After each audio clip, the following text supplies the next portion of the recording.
आज का मनुष्य सबसे ज़्यादा जिस रोग से पीड़ित है वो कोई शारीरिक बीमारी नहीं बल्कि मानसिक चिंता है। घर हो या परिवार, पैसा हो या भविष्य, रिश्ते हो या स्वास्थ्य, मनुष्य का मन हर समय किसी न किसी चिंता में उलझा रहता है। श्री प्रेमानंद जी महाराज कहते हैं, मनुष्य दुखी इसलिए नहीं है कि उसके पास समस्याएं हैं, मनुष्य दुखी इसलिए है क्योंकि वो भविष्य को पकड़कर बैठ गया है। सामान्य शब्दों में कहें तो जो अभी हुआ नहीं है, जो अभी हमारे हाथ में नहीं है, उसके बारे में बार बार सोचते रहना, यही चिंता है।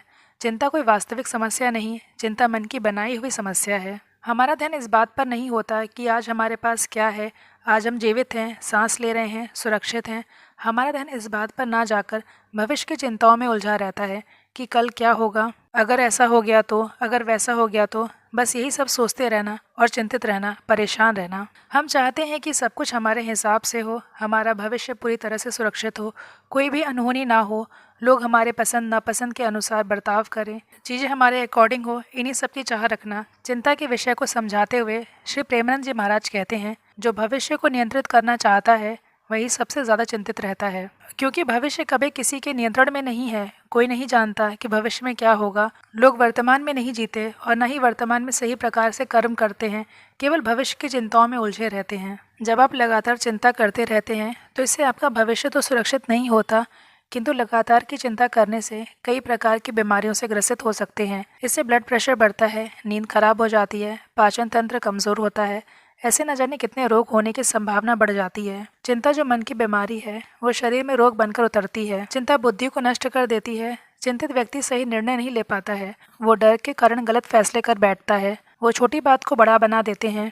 इससे वर्तमान नष्ट हो जाता है, आपको जो मिला है उसका आनंद नहीं ले पाते। वहीं अशांत चिंतित मन कभी भगवान का स्मरण नहीं कर सकता। श्री प्रेमानंद जी महाराज कहते हैं, जहाँ चिंता है वहाँ विश्वास नहीं, और जहाँ विश्वास है वहाँ चिंता नहीं टिक सकती। अगर आप खुद के जीवन को सही राह देना चाहते हैं, उसे तनाव मुक्त, रोग मुक्त बनाना चाहते हैं, तो सबसे पहले चिंता को छोड़ना होगा। आप खुद ईमानदारी से बताएं, क्या आज तक आपकी किसी चिंता से कोई समस्या हल हुई है? आपका जवाब होगा नहीं, क्योंकि आज तक किसी की समस्या हल नहीं हो पाई है, तो आपकी समस्या कैसे हल हो सकती है सिर्फ चिंता करने से। महाराज जी कहते हैं, चिंता समस्या का समाधान नहीं, समस्या का विस्तार है।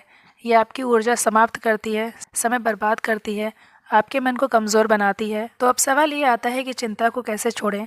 श्री प्रेमानंद जी महाराज के अनुसार ईश्वर पर पूर्ण भरोसा करके, भगवान को अपना कर्ता मानकर आप चिंता से मुक्त हो सकते हैं। जब आप ये मान लेते हैं कि मेरा जीवन किसी उच्च सत्ता द्वारा संचालित है जो हमारा कल्याण करते हैं, इस प्रकार की सोच से मन हल्का होता है। आप हमेशा वर्तमान में जीने का अभ्यास करें। अभी क्या कर सकते हैं वही करें। वर्तमान के पल को पूरी तरह से जिएं, पूरी ईमानदारी और मेहनत से अपना कर्म करें और परिणाम को ईश्वर पर सौंप दें। भगवान का नाम लें, नाम जप करें। ऐसे ही एक कथा सुनाते हुए श्री प्रेमानंद जी महाराज बताते हैं कि एक व्यक्ति बहुत चिंता करता था, दिन रात भविष्य के बारे में सोचता रहता था। सुबह उठते ही सोचने लगता था आगे क्या होगा, यहाँ तक कि सोते वक्त भी उसका दिमाग शांत नहीं होता था। इतना चिंता करने से उसका स्वास्थ्य बिगड़ गया। चिंता के कारण उसकी तबीयत खराब हो गई थी। तभी उस व्यक्ति के परिवार वाले उसे एक संत के पास लेकर गए। संत बहुत शांत और दयालु थे। वो सरल जीवन जीते थे, न किसी से ज़्यादा बोलना, न सोचना। जब संत ने उस व्यक्ति की समस्या पूछी तो उसने बताया कि मेरा मन कभी शांत नहीं रहता, मेरे मन में हर समय डर और चिंता रहती है। संत उसकी समस्या समझ गए थे और उस व्यक्ति से कहा कि तुम्हारी परेशानी मैं दूर कर दूंगा, किंतु पहले तुम इस मटकी में पानी भर कर ले आओ, लेकिन ध्यान रहे पानी की एक बूंद भी गिरना नहीं चाहिए। वो व्यक्ति मटका लेकर चला गया। उसने पानी भर लिया, मटके को सिर पर रखा, संत के पास धीरे धीरे कदमों से आने लगा। तभी रास्ते में उसको कुछ लोग मिले जो उससे बातें करने लगे। बाद में जब वो व्यक्ति संत के पास पानी लेकर पहुंचा, संत ने मटके को देखा कि पानी की एक बूंद भी छलकी नहीं थी। संत ने उस व्यक्ति से पूछा कि तुमने ये ऐसा कैसे किया कि पानी की एक बूंद भी नहीं गिरी? यहाँ तक पहुँचने के लिए तुम्हें रास्ते में किसी प्रकार की कोई बाधा या अड़चन का सामना नहीं करना पड़ा? इस प्रश्न पर उस व्यक्ति ने जवाब दिया कि नहीं, ऐसा नहीं है। रास्ते में मुझे कुछ लोग मिले थे, पर मैंने उन पर ज़रा भी ध्यान नहीं दिया। मेरा सारा ध्यान मटके के पानी पर था। इस तरह से मैंने आपकी शर्त पूरी की।